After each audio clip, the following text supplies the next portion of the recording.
And before I put the question, Minister, I acknowledge that you'll be discussing your work-life balance bill again at second stage later this afternoon. And I acknowledge the work that the Government is doing on an ongoing basis in terms of the wellbeing framework. Minister, I wanted to put the question if you'd outline the various types of family and caring leave that have been expanded in Ireland over the past 10 years, if his attention has been drawn to any data measuring how beneficial that has been to families in that time, plans for future provision under consideration, and if you'd make a statement on that. Thanks very much, Deputy. So there have been significant advances in the provision of family leaves in recent years, and since coming into office I've prioritised the expansion of family leaves in line with government policy and European legislation. So the Parents' Leave and Benefit Act of 2019 now provides working parents with an entitlement to 7 weeks of paid parents' leave for each relevant parent to be taken in the first 2 years after the birth or adoptive placement of the child. And the intention of that leave is to enable parents to spend time with their child in the earliest years. So when this government came to office, that was at 2 weeks per parent per year, so it's now been raised by 5 weeks to 7 weeks. That's something I've done in conjunction with Minister Humphreys, and I know even talking to some of my friends who are at that stage of life, it's something that's making a real difference. The legislation was also corrected, so an anomaly whereby male same-sex adopting parents could not avail of paid adoptive leave, that's been addressed as well. As you mentioned, we're bringing the work-life balance bill through the Dáil yesterday and today. Under this legislation, parents and carers will see a right to request flexible working in line with Article 9 of the EU Directive and the introduction of 5 days unpaid leave per year for medical care purposes. The bill will also extend the current entitlement to breastfeeding or lactation breaks under the Maternity Protection Acts from 6 months to 2 years. I think that's a really significant element, and maybe because so many women take their full maternity leave, which they're absolutely right to, they don't get to enjoy the right of breastfeeding breaks. So the fact that that now is not 6 months cut off, it goes to 2 years, is going to be a really significant benefit for women returning to work after birth. And finally then, at committee stage, we'll be bringing in 5 days paid domestic violence leave. So a really important piece of legislation, and I know there's strong support across the House for it, and I look forward to introducing it. Deputy O'Connell.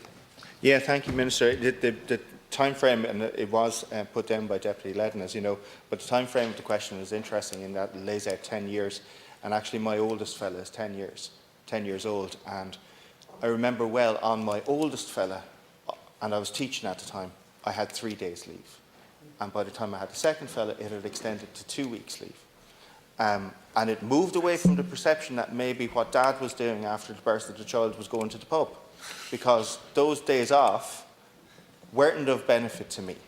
Those days off were of huge benefit to my wife, and they were of huge benefit as well to the infant who had arrived into the house. So much of that early routine could be established within that longer 2 week period, and now that's been extended again. And that's hugely important. Things like that overwhelming, you know, that first nappy is quite an experience. But then for mum, settling into a breastfeeding routine and establishing that, moving through that chronic lack of sleep in the first few weeks, all of these things are so important and so welcome.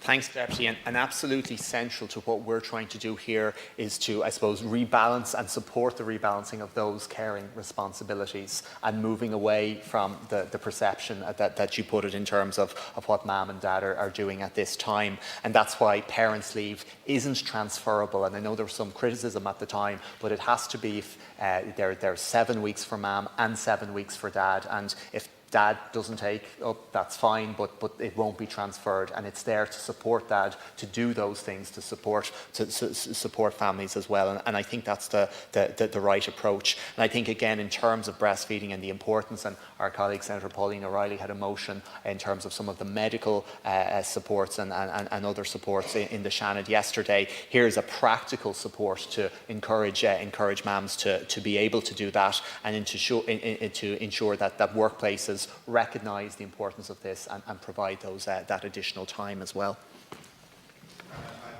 I would say, Minister, so I described a very kind of typical family setting in my own case, but so important that those rights were also extended to same-sex couples. Really, really important. I think what we're doing in terms of domestic violence leave is extremely important as well. And what I would say about this, and so this is underpinned by a thriving economy, but the economy works for society, not the other way around. And I think we're seeing that reflected in some of the changes being made in this government. And I referenced the wellbeing framework. I think that's a really important way of reviewing our economy and its place within facilitating our society. But I do think these measures are hugely beneficial. Many of them are small measures and will only reach a small percentage of the population. But for the percentage of the population that they reach, and I suppose I'm specifically thinking of that domestic violence leave, it's hugely significant and hugely important, and I hope that we continue to make progress in this regard. Well, look, this government has recognised, and the programme for government recognised the epidemic of domestic, sexual and gender-based violence in the country, and we're taking a range of measures, and we know Minister McEntee is leading here, and this is an action that I can take in my department to support victims, recognising in particular their risk of falling into poverty as a result of being victims of DSGBV.